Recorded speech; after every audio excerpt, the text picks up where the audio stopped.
আমরা রাস্তাটির পুরো রাস্তার অনেকগুলো গর্ত ছিল, সেই গর্তগুলো আমরা মেরামত করে দিয়েছি ইট বালু কঙ্কর পালিয়ে। এখন চলাচলের কোনো সমস্যা নেই। এই কাজের জন্য অনেক ভাই বেড়াদার, আত্মীয় স্বজন, প্রতিবেশী, বন্ধুবান্ধব অর্থ দিয়ে হেল্প করেছেন। ওনাদেরকে সকলকে ধন্যবাদ, যারা আমাদের এই চলাচল রাস্তার জন্য ওনাদের সামর্থ্য অনুযায়ী হেল্প করেছেন। সকলকে আন্তরিক মোবারকবাদ। আসলেই কেউ না কেউ উদ্যোগ নিতে হয়।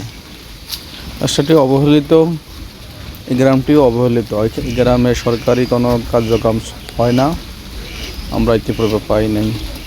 এখানে সবচেয়ে বড় গর্ত ছিল, এটা আমরা মেরামত করে ফেলেছি। এখন আর এখানে ইনশাল্লাহ গর্ত সৃষ্টি হওয়ার সম্ভাবনা নেই। তো 10 মিলি করি কাজ, হার জিতি না ইলাজ, চিন্তা করেই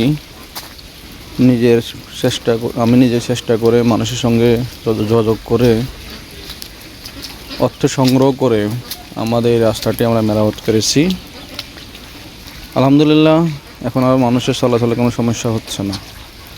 ধন্যবাদ সকল ভাইদেরকে যারা আমাদেরকে অর্থ দিয়ে সহযোগিতা করেছেন, মানুষের চলাচলের জন্য ব্যবস্থা করে দিয়েছেন।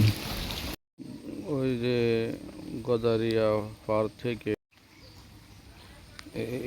এইভাবে আমরা রাস্তার মধ্যে গর্তগুলোর মধ্যে ইট কঙ্কর ইটের আদলা, ইট ভাঙ্গা অনেক ফেলেছি, যা বর্তমানে মানুষের চলাচলের খুব সুন্দর ব্যবস্থা হয়েছে। আগে খুবই খারাপ অবস্থা ছিল, এখন চাইলে অটো, রিক্সা, সিএনজি নিয়ে যাইতে পারবে।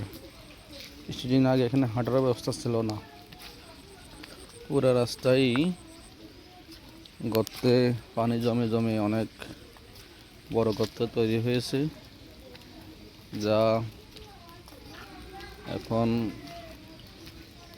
রিপেয়ারিং করার কারণে মানুষ চলাচলের ব্যবস্থা হয়েছে। এভাবে